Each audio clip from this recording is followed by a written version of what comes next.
Fresh blood. Here at Bad Sydney Crime Writers Festival, it's our term of endearment for our debut crime writers. And what a trio we have today. Like the crime writer Dervla McTiernan, who many of you will know, Nikki Mottram has a background in child protection. Nikki also has a psychology degree, and her writing, I would say, benefits greatly from both of those things. This, you can see, is Nikki's debut book, which is Crow's Nest, and this is Nikki herself. Welcome. Hi everyone, hi.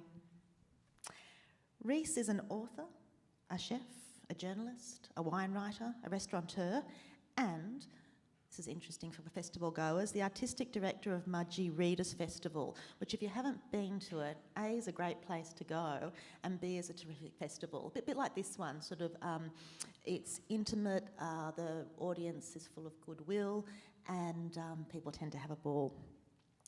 Rhys's first book is 4 Dogs Missing, which you'll see down here as well. Darcy Tindale is an actor, an author, a theatre sports player, a teacher and a director. She's written comedy for radio, stage, media personalities, comedians and theatre restaurants. Her debut novel is The Fall Between. Welcome to you, Darcy. Rhys, I'm going to start with you. In the opening pages of 4 Dogs Missing, we find a pair of identical twins. Who are these twins? Yeah, so we open up and Oliver is a winemaker and he owns his own vineyard in Mudgee.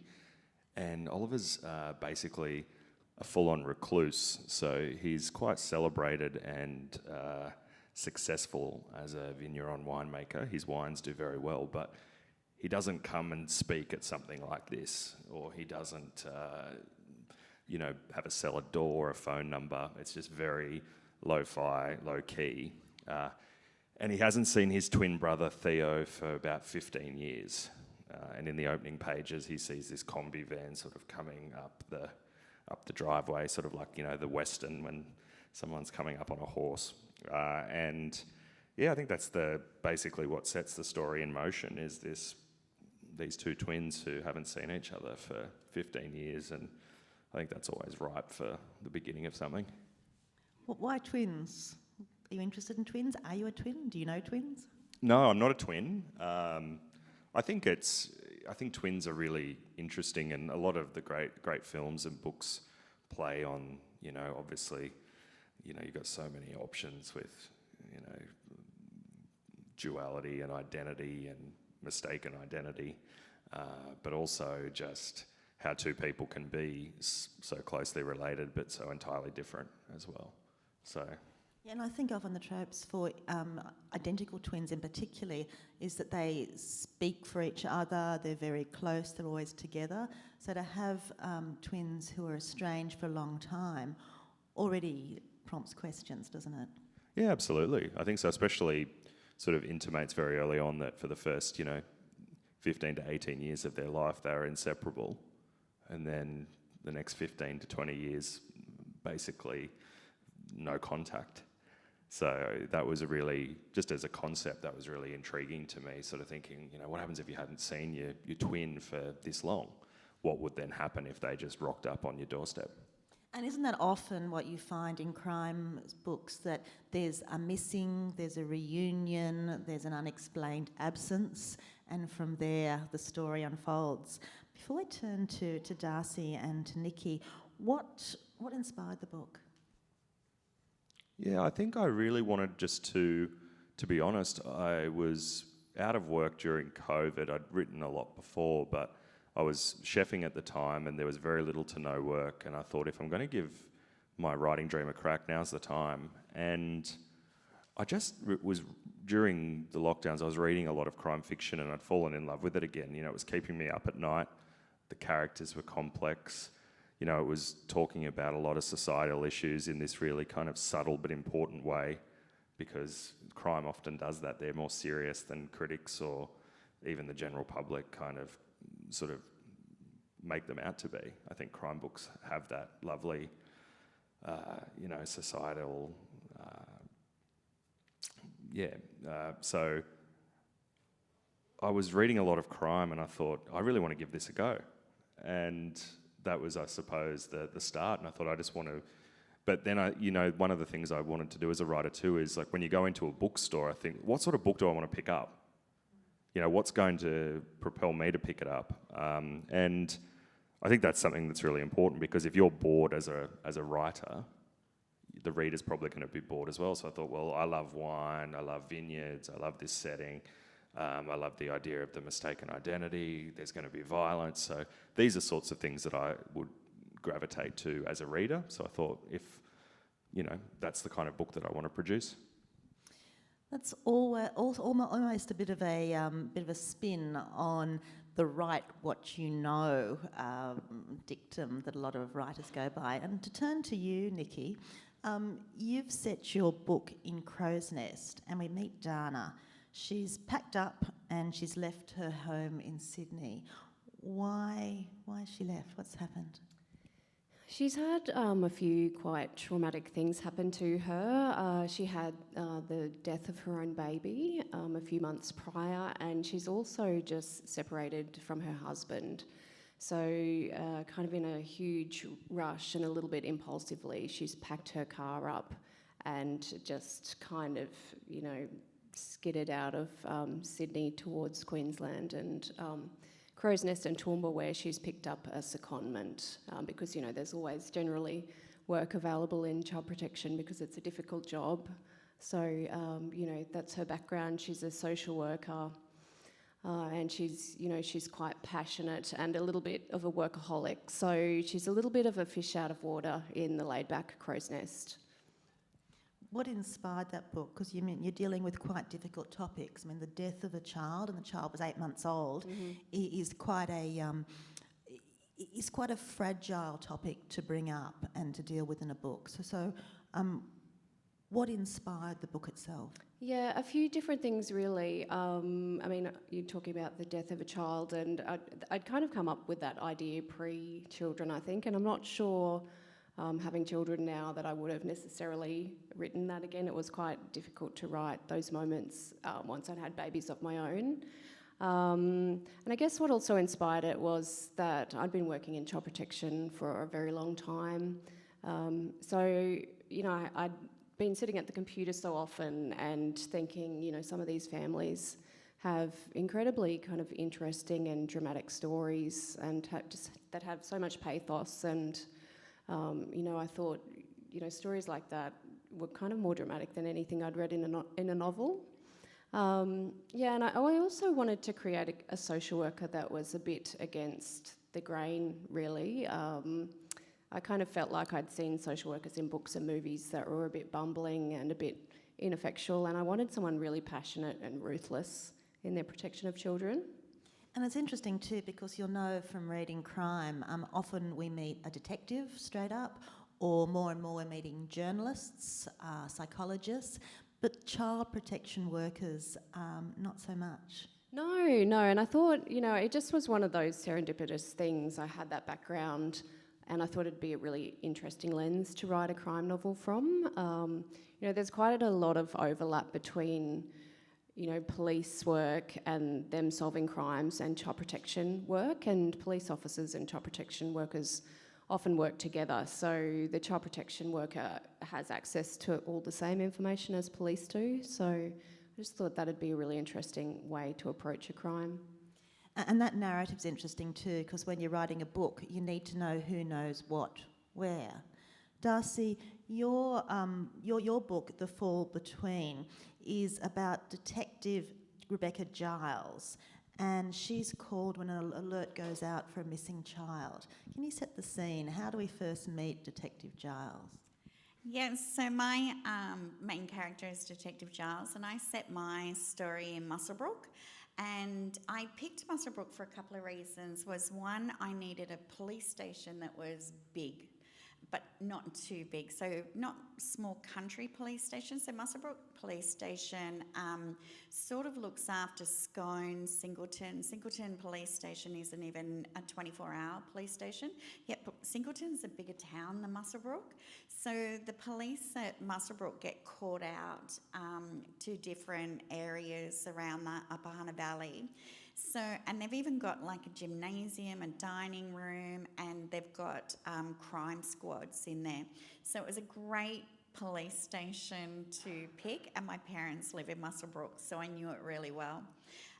So at the beginning of the novel, my detective is female, and it's not a misogynistic workplace, but the boys are the boys, and she really holds her own, and she's back at Muswellbrook because her father's ill of health, so she's taken a transfer after 10 years of working in Sydney to Muswellbrook, and the first scene starts is a child's gone missing, and it's a single mum, and she can't work out help the police with any information, and the inspector of the police station throws her on it, saying female to female, you might get more out of the mother, but he kind of props her up because I think he wants her not to succeed as well, or kind of balls it up a little bit, but she sort of comes through, and she thinks she comes through. So. And I felt a real connection with her because when she starts, she's driving on the road and she bumps into a kangaroo and kills the kangaroo. No, Nikki, it kills the kangaroo. I was thinking, am I right? Darcy, because what I was trying to do is not think too much about Sticky Pete. Oh. Let's go again. So Detective Rebecca Giles is called to a missing child, but then she is also called to visit a character called Sticky Pete. Why is he called Sticky Pete?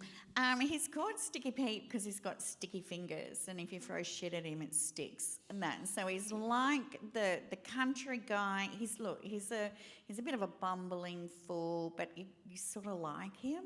So he's the guy who's always down the pub, but if he sees something, he'll just pocket it. So he's down the pub and he buys a ring, and this one purchase of a ring just propels him into so much trouble, and so it kicks off with her interviewing Sticky Pete, and then when she leaves Singleton Station and she heads home, she hears the call out about the missing child. So I started off in Singleton Police Station because Pete lives in Singleton and he doesn't have enough money for petrol to get up to Muswellbrook, so she has to go to Singleton. And in this scene, I sort of criticised Singleton Police Station in their coffee. So in the back in the acknowledgements, I had to apologise to them because I was really scared I'd drive through Singleton and they'd have my number down and they're like, I'm going to get her. So, but yeah, I do like Sticky Pete, and he weaves, when I was writing the book, I kind of set it up like dominoes. So all these stories that sort of, they cross each other's path and they weave, and then when I get to the last 100 pages, I just whack the dominoes and just watch it explode. But I stole that from horror.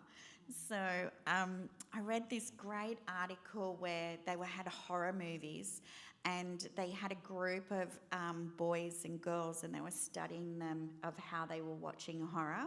And they were saying guys like horror for the bravado, like, oh, that's not scary. And girls like it for the bonding, so that you can squeal and grab each other. And so they were testing them, and then they took the remote control away so that they couldn't pause it and they couldn't stop the horror movie. And everyone's anxiety was pinging.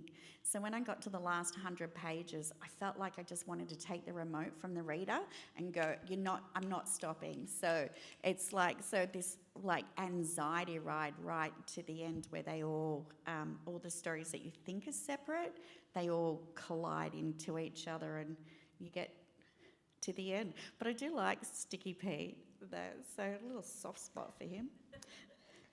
It's interesting. Recently, I was talking to a friend and she was trying to work out how to go trick-or-treat shopping with one child who wasn't allowed to have sweets and the other that was. And I remember thinking, oh, what would you do? What would you do? And she looked at me and she said, this is not your problem, Suzanne. You don't have to deal with it. And I think it's a little bit the same as well with crime writing. So I used to practice as a criminal lawyer. And when I read things like this about the fall between, I think, what am I going to do for Sticky Pete? How am I going to solve it? And it's true. I mean, the adrenaline, it's like the Coen brothers or Breaking Bad. Has anyone seen Breaking Bad? I just couldn't stand watching this man just fall deeper and deeper. And I think you're right, Darcy. I think that it grabs the reader because you maybe want to save someone, maybe you don't. You don't know what's going to happen. Was it difficult to write? It was difficult because when I created him, my first vision of him was like really quite a grotesque sort of guy, the villain. And but he's not the only villain in the story. I have there's a couple of villains in my story, and then I was like, no, it's a bit stereotyped. And then I made him pathetic but endearing. And so there's so many moments that, like he sort of started to have a real place in my heart. And as I was writing, I had these little cringe moments. I was like, oh, sorry, Pete. And and then I just wanted to throw everything at him. I wanted him so far down the wormhole. But I did panic at sometimes because I thought, I don't know how to get him out of this. And I had to get him out. So I was like, oh, do I unwrite that and make it a little bit easier? And I was like, no, if I sit on this for a week. So I call it Fred. So, you just leave it to Fred. If you get a writer's block, Fred will come with the answer. And Fred just pops up in the shower. When you walk the dog, and then all of a sudden you get that, and I just call him Fred. So I thought, no, I'll just leave it to Fred and I'll keep writing.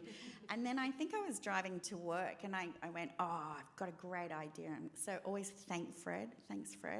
And so I got him out of it. But a couple of times I thought, oh, I've written myself into a corner, but I managed to get him to where I knew where I had to get him. And I got him there. But yeah, I think the more that you write about your character, I think you fall in love with them and you ache for them. And I think the moment you have an emotional connection with your character, you know that they're really pumping off the page. And the ones that you don't emotionally... I had a character in there that I didn't. It was just a cop. And my editor came back and said, you need to work on him a little harder, draw him up, more description, make him a bit more interactive. And then I kind of fell in love with him. I was like, oh, he's a bit hot. And so I was like, I'm going to bring you out in book 2. And so I was really pleased my editor pulled him to the service because I discovered things about him that I didn't know. And I was like... So you can see that the imagination of a writer is something that really keeps us going, particularly the imagination of the fiction writer, which brings me to the question, when you could make up towns and you could make up places, why would you use an actual town, particularly, Nikki, when you live so close? Explain where it's set and then why you did it. Sure. So Crow's Nest is set in southwest Queensland, in Towoomba and Crow's Nest, I grew up in Towoomba and Crow's Nest is nearby. Really, I set it as a really kind of pragmatic decision. I had a baby and a toddler when I was writing it, so I didn't want to do a heap of research on a place that I didn't know well. And, I know Towoomba so well, I thought, I'll write about Towoomba. We'd been living in Brisbane, and we had a second child close to our first one, and he was a bit of a colicky baby, so we just kind of rushed back home. And I was just really enjoying being back in Towoomba, and it was like I was seeing it for the first time again. Just seeing all those beautiful landmarks like Queen's Park, and so I guess they just kind of organically appeared in the story as I was writing it. But there are difficult things that happen in this smaller town of Crow's Nest. Did you pause before setting it there rather than perhaps a fictional town outside Towoomba? I did pause. But I also thought, I love Crow's Nest and I love visiting it. It's somewhere we've gone as a family to visit many times. And I just thought it had this kind of incredible and evocative name that would make a great title for a crime novel. And I guess there's child protection issues and crime in every town, really. So I was just hoping people would realise, it's a fictional story and it doesn't suggest that these things are any more likely to happen in Crow's Nest. Talking about titles, Rhys, 4 Dogs Missing. I mean, it's intriguing. What are 4 dogs missing? I think Candace Fox did me a great service by putting the quote on the front saying, "No dogs were harmed." Because a lot of people, I didn't really think about it, but a lot of people, when they see the title, go, "No, not for me. Dogs, no." Like, you know, as I probably spoke about yesterday, don't kill the dog. My 6-year-old daughter said, "Mum, that book looks really sad." Exactly. So, but it's really, it's kind of innocuous in a way because it's just the name of the winery. So, and where it came from, actually, I was driving from Mudgee, where the book's set, to where my parents live in Narrabri, which is 3 hours north, basically. And Narrabri, if anyone's unfamiliar, is sort of like that right between Brisbane and Sydney, inland, like cotton and wheat and mining and all that sort of thing. So it's sort of like Muswellbrook on speed. So I was driving there and there was just this sign probably about halfway along, and it just had 4 dogs missing and like a phone number sprayed on it. And as I was driving, I just kept going around in my head, and it sort of stuck. This 4 dogs missing, and I thought, sounds pretty cool. And it just sort of thought, you know, if someone was creative, they might call their winery something similar. So that was the inspiration for the title, and then basically all throughout the process, if people wanted to change things in the book, there was a lot of that, but no one wanted to touch the title. Everyone sort of, publishers and agents were like, "Yep, this is good."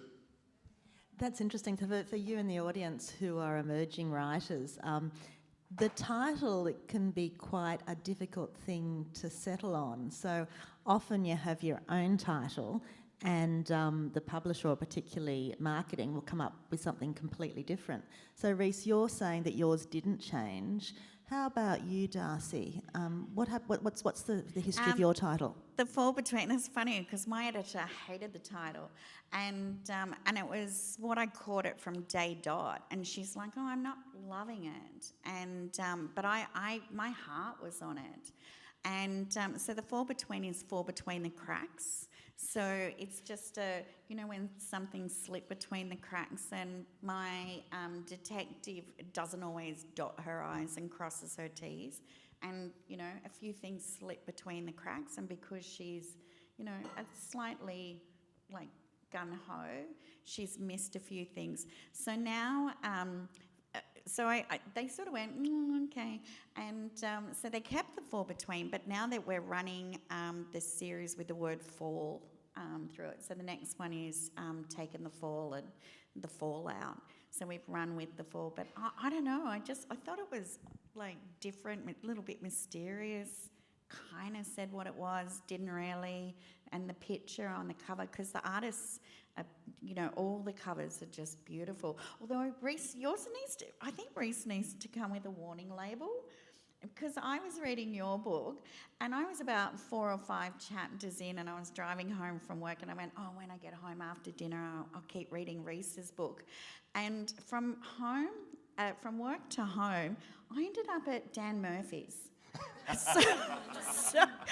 And then I was like, there should be a label that goes, this book will create you to want to drink wine and eat cheese and crackers, because sometimes there was the descriptions of the wine in there and my mouth was like, Darcy, you're not the first that said that, actually. I've had people message and say, "Damn you, I was trying to save this bottle in the cellar, and you talked about a Brunello di Montalcino, and I had to go and get it out, and I opened it, and it was a Tuesday night." So that's a good thing. It's a good thing.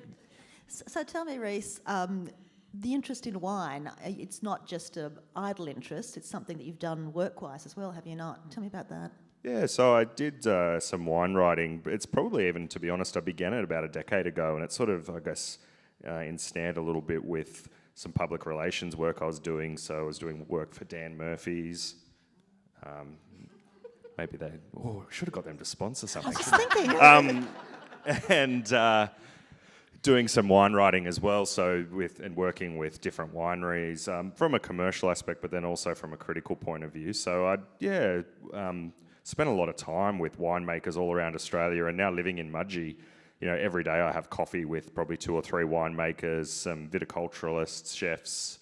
So it's a very funny and there's a lot of just wine talk, and I think, if other people, when they come and have coffee, like if Darcy and Nikki came and had a coffee, they'd be like, what's going on here? They're talking about, oh, there's too much tannin in that one, mate. You've got to put some more CO2 in, and, you're picking this plot yet? Like, it's very wine-focused, so it's just, I suppose, part of my life now, and I realised when I sat down to write it that I probably knew more about wine than I thought, and it was probably not something that's, when I'm an avid crime reader and it's not often in crime, which isn't, and I thought, well, there's a gap there, I might fill it.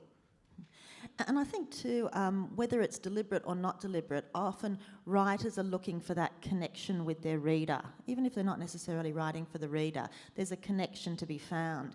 And from what Darcy said, Rhys, that the connection with that knowledge about wine and wanting to sit down and relax with a glass of wine has really sparked in your readers. Do you think that's right? Yeah, and I think, obviously writing the book, I try and, having a background in marketing, PR and that kind of thing, and then also cooking, but having that sort of commercial awareness and acumen, I sort of had to think about the book commercially, but then I would also like to keep that separate from the creative aspect and writing the book.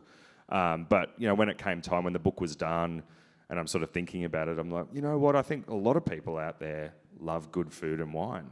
It's what brings us together with our families. You go walking along Sydney last night, there's a lot of people in restaurants buying really nice wines and eating food. And I thought, well, and a lot of people also here on a Sunday morning early listening to crime writers talk. We love crime fiction. So I didn't really see there being an issue putting them together.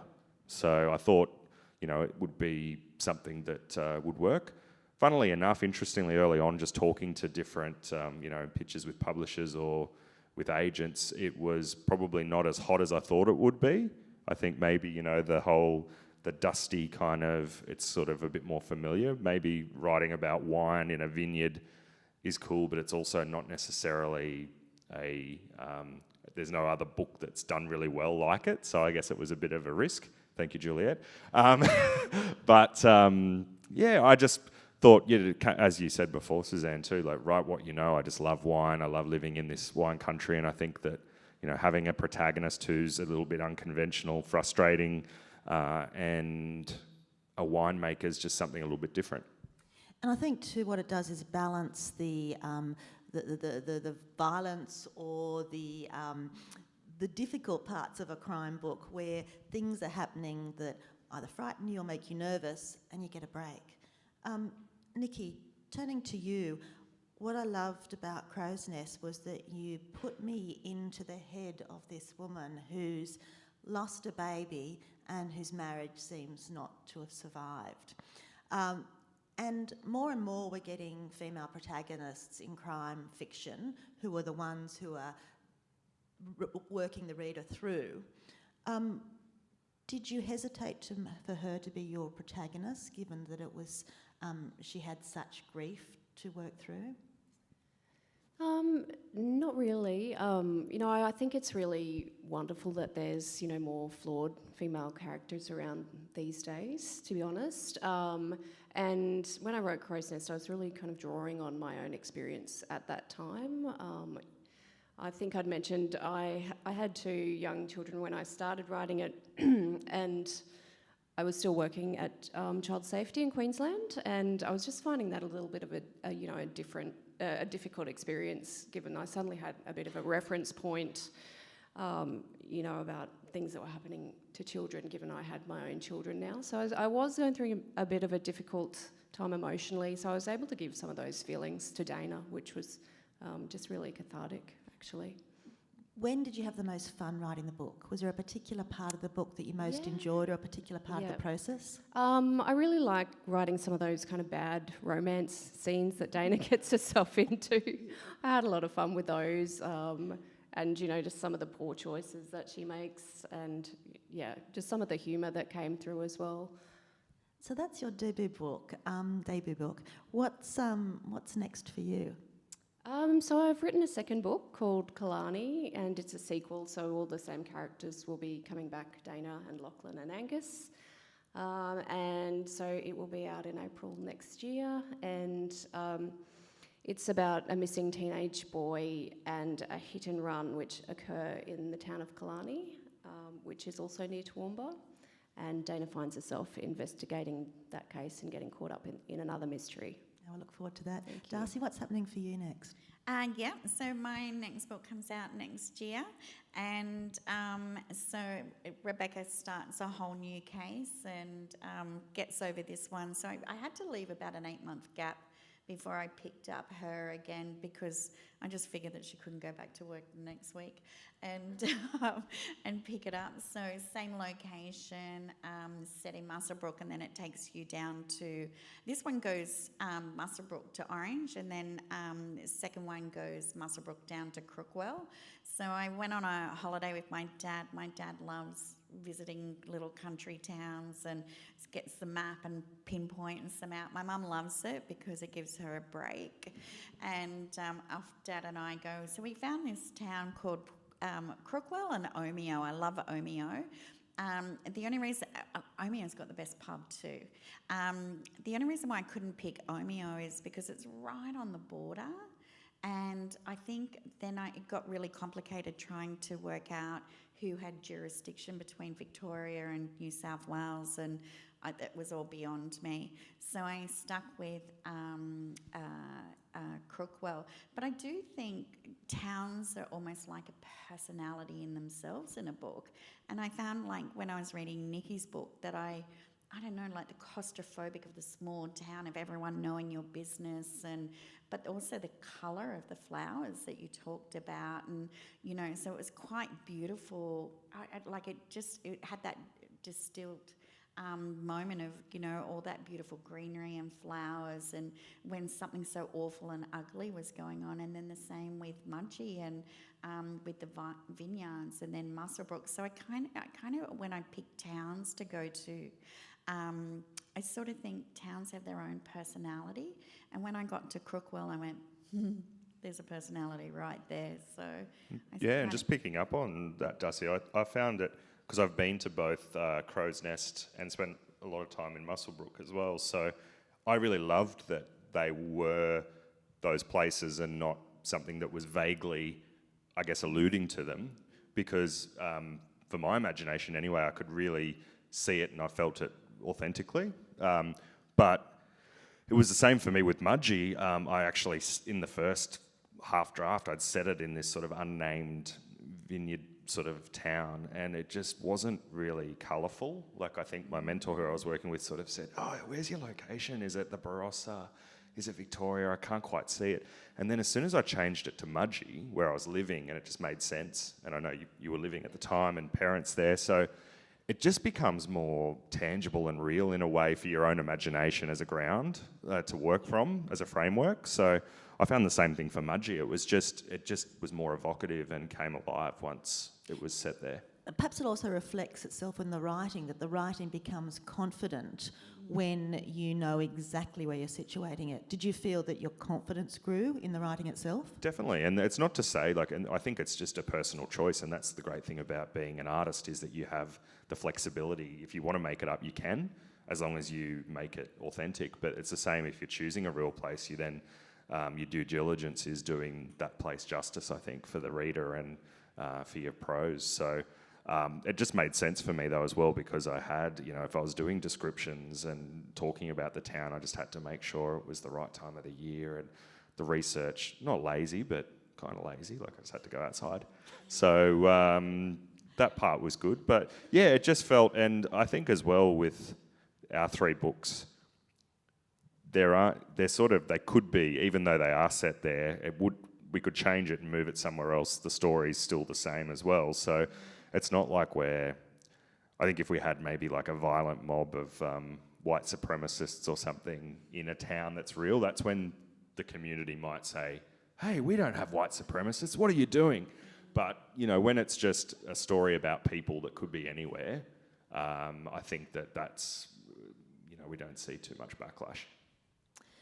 Nikki, just in terms of your road to publication, I think we were speaking before and you said you were writing when you had little kids. How did you come to be published? So I'd been writing for quite a long time. I'd been writing for about a decade, so that was prior to having children, and I'd been immersing myself in all the writing courses at the Queensland Writers' Centre, and so I started off doing short stories and then worked up to a first manuscript, which kind of is still in the bottom drawer and will remain there. And so when I'd finished Crow's Nest, I kind of wrote it over 5 years. I signed up to do the ASA literary speed dating event. And so on that day, I kind of had my pitch prepared. Do you want to explain what the speed dating is for Yeah, people sure. in the audience? So you get 3 minutes to pitch your idea to an agent or a publisher online. And this particular one was a Zoom session. Yeah, so I pitched my story to Benjamin Stevenson, who's here in the crowd, from Curtis Brown. And, it was kind of a bit of a strange out-of-body experience.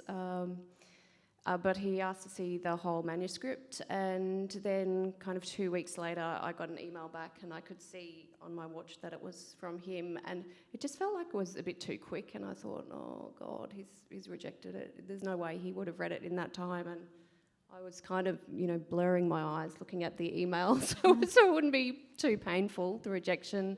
But no, he said he really liked it and then sent it out on submission, and it got picked up by UQP. Excellent. How about you, Darcy? What's your publication road? So I've been writing for quite some time, short stories in journals and anthologies and plays for the school magazine. And then I was writing Chaos Comedy Restaurants. I'm old.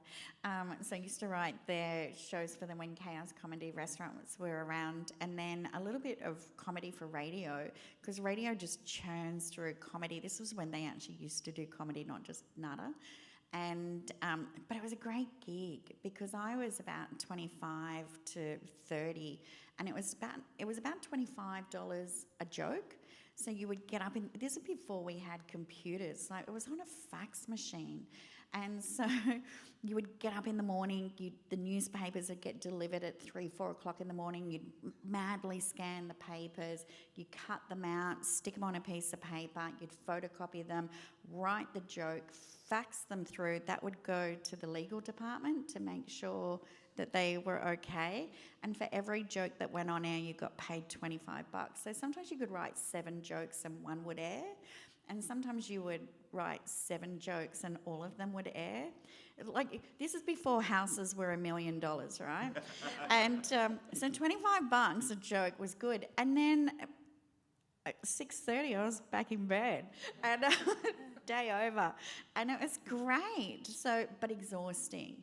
So you would just sit there and just write jokes for the radio and that. So then I actually didn't think that was a job, and then my parents, and I was doing a bit of stand-up and writing comedy for other comedians and media personalities like Ray Warren, and then my parents said, okay, that's enough now, you've got to get a real job. And so I did, and I became a school teacher. And I didn't realise, now I'm watching like Peter Berner and all of them going, and I'm like, Mum, worst advice ever. So then I decided that I'd go to uni, and I did a creative writing course, which took me 9 years, and because I was working. And the Penguin Literary Award came up, and it was a great deadline. So I put in the fall between to the Penguin Literary Award and made the shortlist of 6, and I didn't win. And so I got an email from Penguin saying, can you ring us? And I thought, oh, this is just going to be congratulations for making the shortlist, thanks so much. So it was my tea break, and I thought this is going to be 5 quick 5-minute call, lots of pleasantries. But I felt like my cup was full. I thought if Penguin put it in the top 6, then I'm on the right track and I'll just keep going with it. And when I called them, they said, we love it. Can you come in and have a chat, and we'd love to pick you up. So Annette Higgins won for The Bright Side of the Hill. And so, yeah, even when you lose, you can win. So always, I always say to writers, put it in. You never know. competitions, awards, whatever. Like, don't quit. You know, every journey is different. It'll find its path, and now here I am. And you don't know when you're going to get noticed, so you might put something into, like you've said, Darcy, an award, and nothing might come of it, or so you think, but you don't know who's judging it, and you don't know whether they've got you on the radar. And as you've said, Darcy, it gives you a deadline. Rhys, how about you? How did Four Dogs Missing come to being? Yeah, so I studied English and writing at uni and was, you know, adamant that I wanted to be a novelist, and had a lot of rejection, and I think, you know, thought I might give up. This was, you know, 10, 15 years ago, but that was because, you know, I still wasn't ready as a writer, and I think that's a common theme here. Like, it takes even, you know, as you age and as you need to read a lot, you need to write a lot to get to the level to be published. It's not just to whip something up and it's ready. It's, you know, every writer basically has just decades worth of 10,000 hours worth of, you know, reading and writing. So I continued to practice all the time. I had the detour into being a chef, but I was still always voraciously reading and thinking of ideas. And Four Dogs basically came out, as I said, during the first lockdown. So it was me. I sort of thought, you know, this is now the time. I've got no excuses. I've been putting off wanting to write a book seriously for a long time. And when there was time there, I thought, if I'm ever going to do it in my life, it's now. So that's when I took it really seriously, got a mentor, and just sort of, you know, worked through the story and the writing, and was lucky enough to then get an agent and a publisher. So, but yeah, definitely was, even in that process though, it was still a lot of work with, you know, revising and getting it to a level that would be taken on. And now you're the artistic director of Mudgee Readers Festival. How does that fit in with your writing? Has it taken over your writing, or are you doing it side by side? Yeah, side by side. It's great though as well, because it sort of, I suppose it aids my writing career too, because I get to meet great other writers and bring them to town. So it kind of complements, but it's still very different as well. And I think, as we were talking about earlier, Suzanne, I wasn't initially super keen on taking it on, but at the time, the previous artistic director had to leave, and if there wasn't really anyone else, because as arts workers know, you don't really get paid a lot to do that kind of thing. It's more of running a festival. It's definitely a passion project, and you do it because you love books and reading and connecting readers to books. So those were things I loved, and it's nice to still do that. But yeah, there's definitely still that link as well. And given we're at a crime writers festival, there are many things you can write about, and there are many genres you can use. Why did you each choose what are called crime fiction books? Start with you, Nikki. I always loved crime. I loved all the crime shows, like Prime Suspect and Cracker. I was hugely, into those shows. And I'd had an attempt at another manuscript at women's commercial fiction, which hadn't gone so well. So I thought, I'll give crime a go, and so it just all came together, really. How about you, Darcy? Yeah, I actually started in women's fictional uplit that they call it, and wrote a manuscript where I sent it to a publishing house, and they just said it wasn't unanimous. And so a couple of them liked it, a couple of them didn't. And but it was comedy, and it was a feel good, and it was about women and stuff like that. And I liked it. And then I did actually try to put that in the Penguin Literary Award, and it just didn't fare. It didn't go anywhere. And I thought that by the time it did the circuit and got rejected, it sort of, like, I lost enthusiasm for it. And then I tried a young adult novel and sent that out passionately, and thought, I love this book. It's, it really gives me the feels. And it got rejected and did the circuit, and then I think I did crime because I was angry. It's like, I'm going to get this. So, and I guess because my parents, they live in Muswellbrook, but they had a farm in the Upper Hunter Valley near Whitton. And so in the opening, when the girl this doesn't give anything away, girls found in a cattle trough. And so the image was very much from when I was growing up as a kid. There used to be these like currawong birds that were really big, and I didn't mind the hawks or the crows or anything, but these birds used to frighten me as a kid, and I was very wary of them. And then one day I went to the well, and Dad was mucking around and I was bored, so I kicked around in the creek and then came up to the windmill, and one of the birds had died and was floating in the trough, and it had that oil slick over the top of the water, and all its feathers were all like sticks, and I actually saw its body and I thought, it's really fragile and so little, and I was so scared of it. So when I started this, I wanted a really graphic image, and I thought instead of a bird, I'll just put a girl in there. And so I felt, write what you know. I know the farms, so Giles goes to a farm, and that whole description is my family's farm. The creek bed, the horses bristling up, and it's that, like Rhys said, you know, you can see it and smell it and feel it and taste it, and it's so vivid in your imagination that it's so easy to write about. Even the breeze, you know, through the grass, and the little brown crickets, and just little things. And I felt when I was reading Nikki's book as well that I've never been to Crow's Nest, but I felt at the end of it I had, and I've been to Towoomba, but I've never been to Crow's Nest, and I think that's the power of writing, is you take someone on a journey to a place. And with Rhys's book, you did do a description of people that drank Sauvignon Blanc, and I was a bit like, and then I went, oh no, that's actually would be me.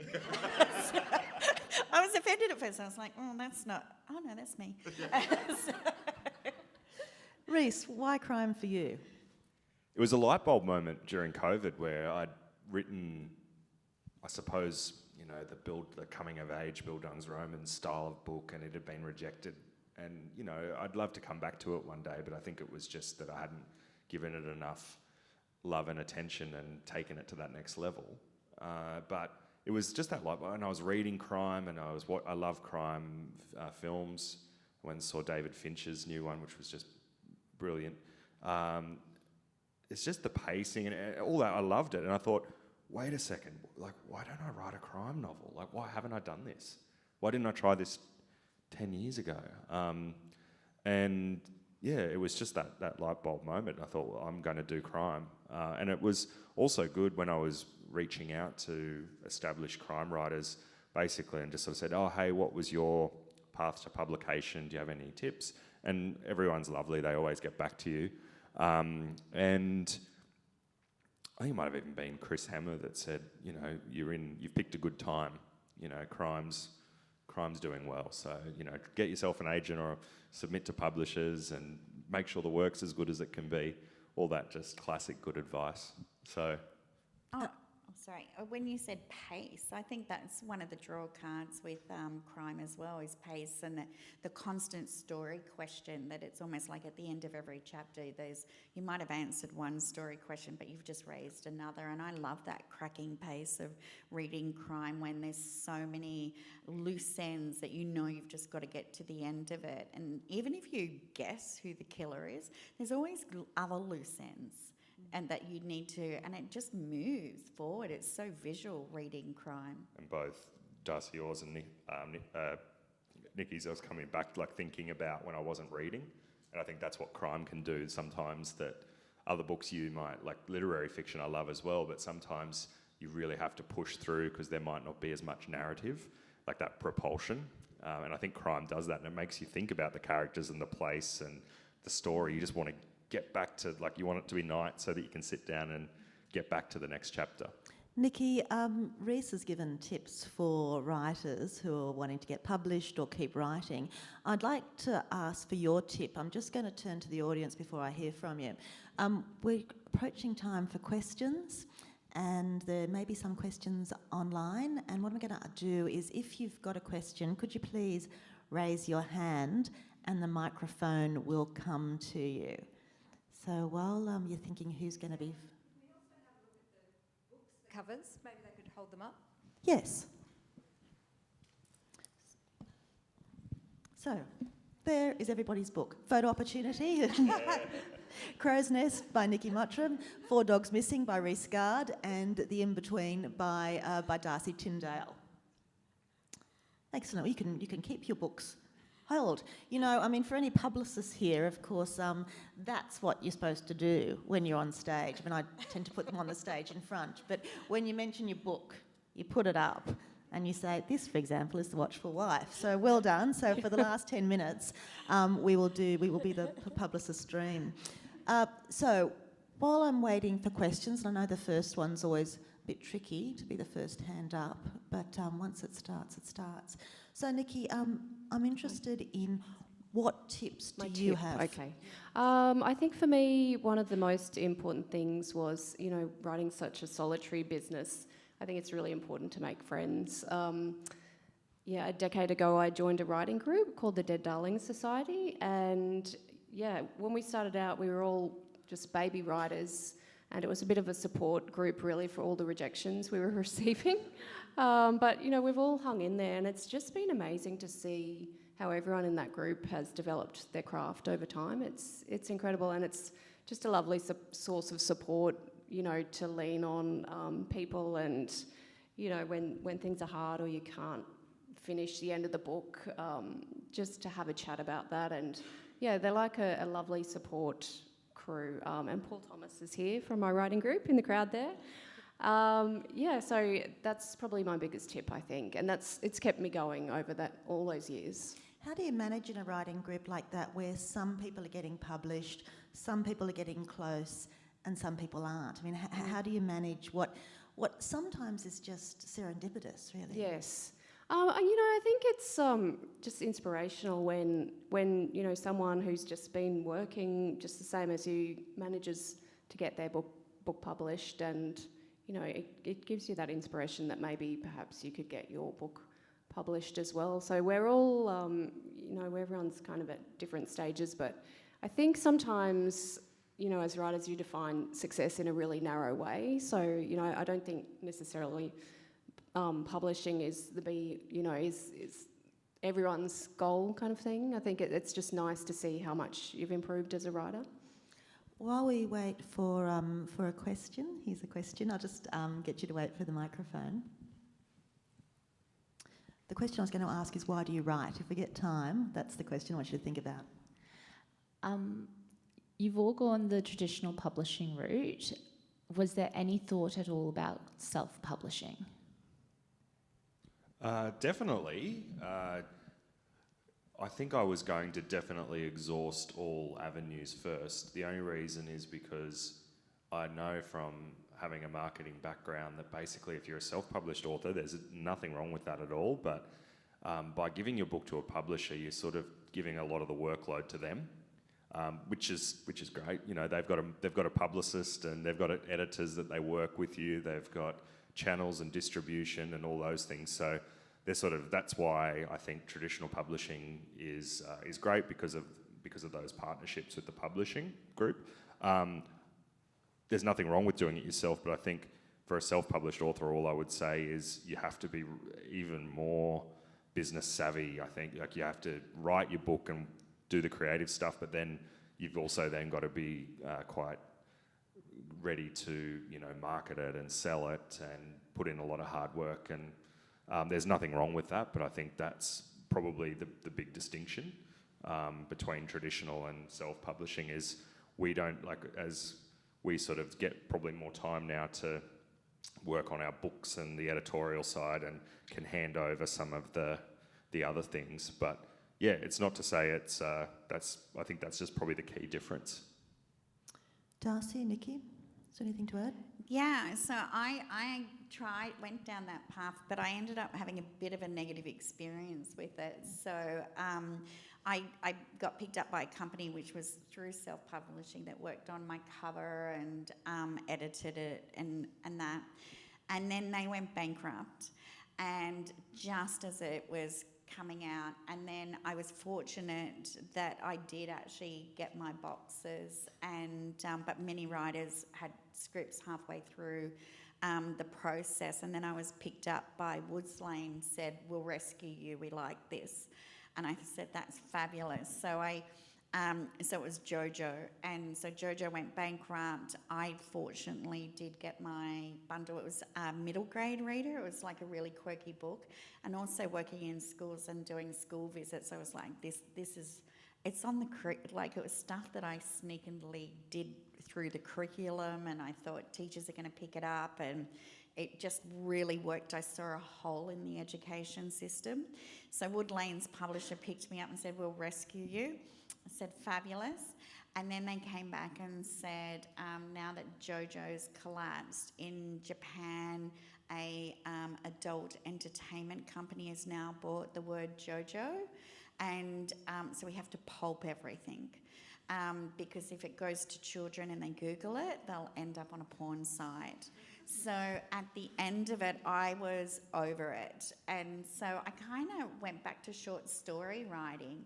And I thought, because there's a lot of work writing a novel, and short story writing really helps you perfect your chapters, you know, with a strong beginning and a strong end.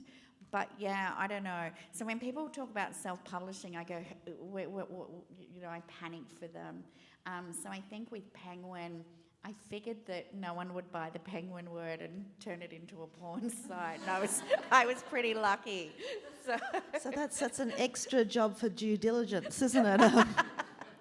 Nikki. Yes, like Rhys, I wasn't that keen on the self-promotion side of it. So, you know, I wanted to get traditionally published for a long time, and I just liked the structure of that and having an editor and having kind of close relationships. But having said that, I was at the point where I had my book ready to go as an EPUB because I wanted to just get it out there, you know, after working so hard for so long. And look, there are some good news stories for self-publishing as well.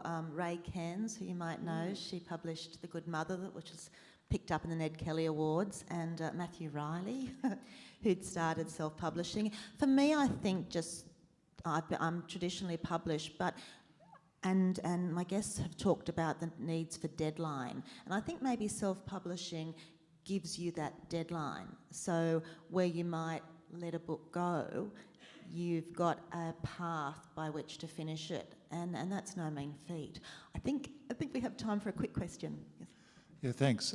Just interested in the finalising your manuscript before you put it out for consideration.